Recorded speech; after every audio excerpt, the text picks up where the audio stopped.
Afternoon, guys. So, no painting today. On a carpet clean. And the same tomorrow, actually. So, uh, latest video. We had a bit of fun, didn't we, yesterday with the little dog.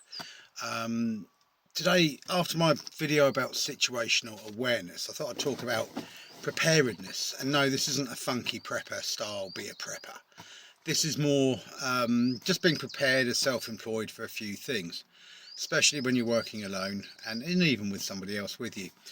I thought mine was sort of working. I thought I'd carry a few items in the van as standard, actually, um, that not everybody does, and I have come across people who don't. So, first item I have in the van is a good first aid kit. I buy a nice one from Boots. I always buy an extra packet of plasters because you're forever nicking yourself, like with a little blade on your hand at work and stuff. And that left with paint and dirt getting in is going to get quickly infected. So I carry one of those. On top of that, I kind of keep. I've done many first aid courses during my life, but I always keep current with a first aid course just in case. Some there ready and I can treat myself and others if there's a problem. And I always check the contents of my first aid kit after so every couple of months certainly, but certainly after something has happened I would. My son fell over once, so we had the van with us and I was able to treat him straight away. So that's the first thing. I've actually also done a child's first aid course. I did a baby's one, I did a toddler one, and then have done a child's one.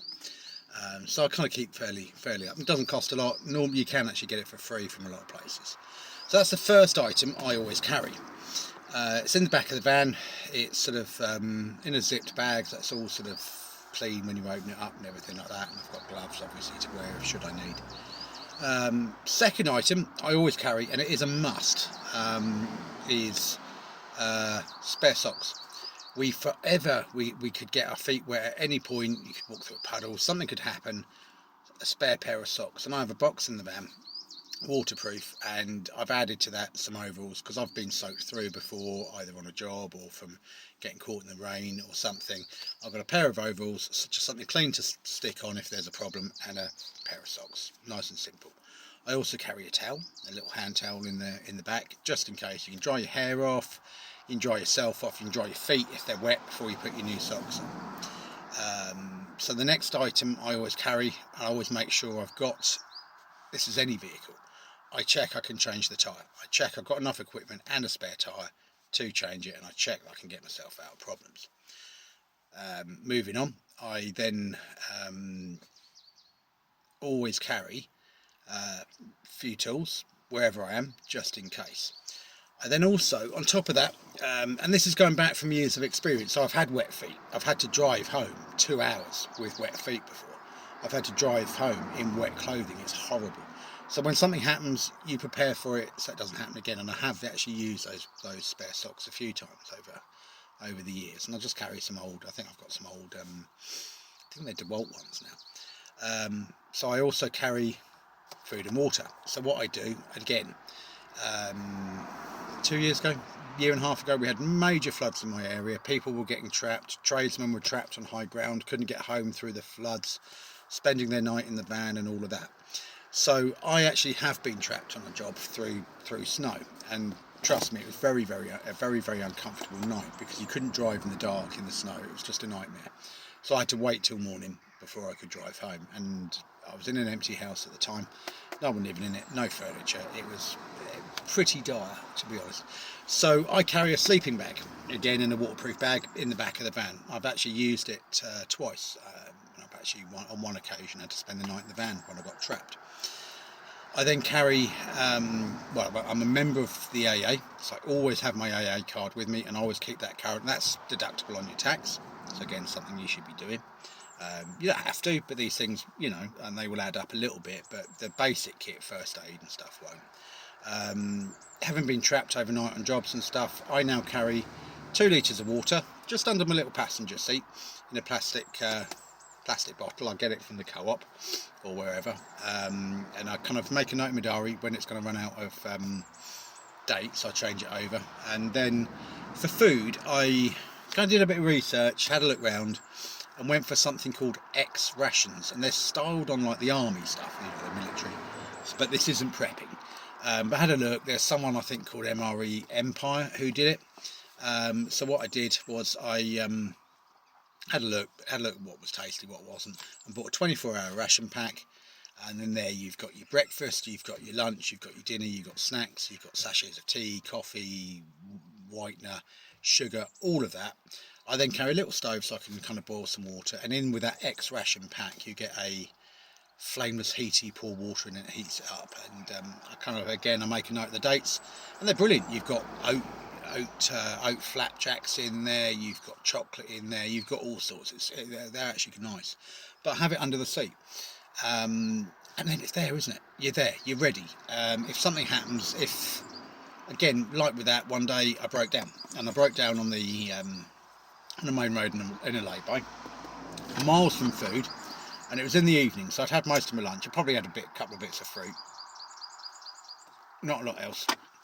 But so obviously, run my family, said, look, I'm going to be home late, I've broken down. I've called the AA. Could be a delay, could be a couple of hours.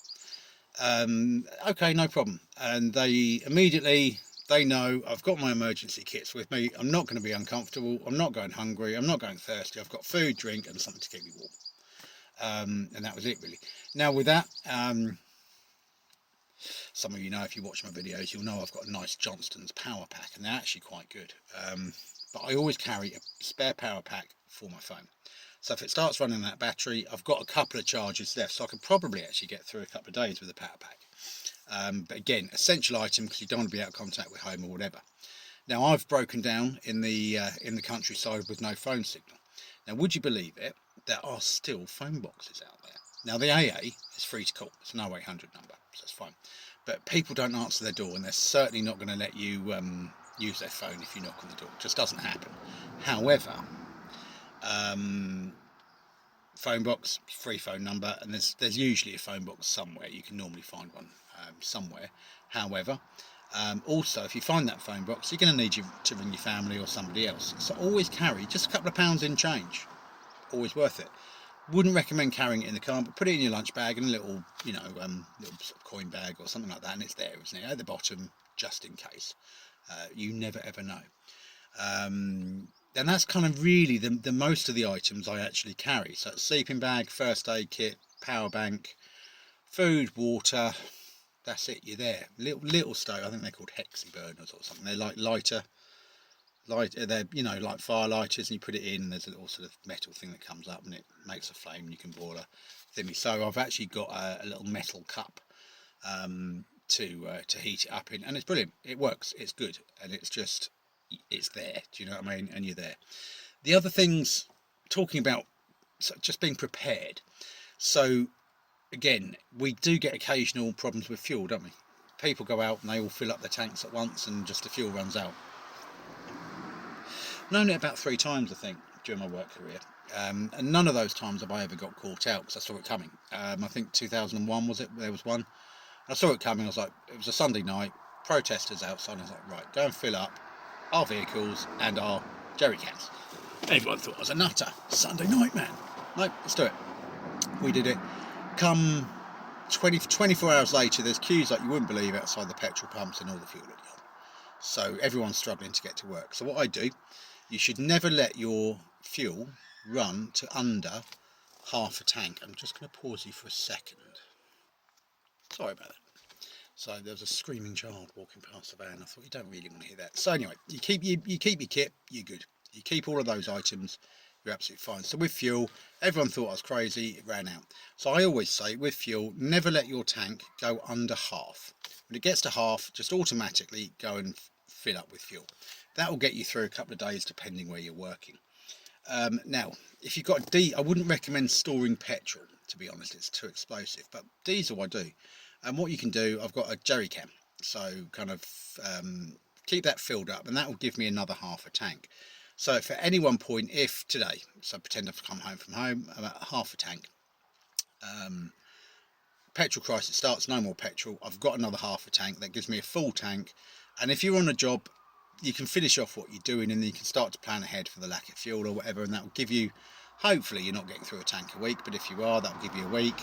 Me, it might give me 2 weeks if I'm working locally, possibly only a week and a half, but You know, if you're keeping your tank topped up, sort of never under half, you're never going to run out, and you're never going to let anyone down, and you're not going to have this huge rush to get fuel like you see occasionally on the TV. So hopefully that helps you with self-employment and not getting caught out on situations. Fuel you're going to use anyway. First aid kit's going to be about a tenner. Sleeping bag, I think a cheapie you could get for 25. Ration pack thing is probably going to be about, I would say, I think the last one was 16 quid, and the water's about a quid, isn't it? So kind of what, for so 50 quid plus your overalls. I use Dickies ones, I got them for 20, I think they're probably a bit more now. Pair of socks, a couple of quid. So do you know what I mean? For under 100 quid in your van with your power pack and everything, you're prepared for something to happen. That could be a breakdown where you're in the middle of nowhere and you've got to wait for the AA. Could be a flood. Could be even, and I have known this, where you're driving along a main road, you know, like an A road. There's an accident. We have a bridge here where there's often accidents, and if you get trapped on there, and if there's someone, an incident or something, you're going to be trapped on there for 5 or 6 hours. Now, in winter, with no food, no water, no warmth, and your fuel running down, that ain't going to be funny. So if you do those things, you could wrap the sleeping bag around you. You've got food, you've got drink. You're okay. Do you know what I mean? Yeah. So that will kind of keep you going, and hopefully that helps some of you not to get caught out when the worst happens.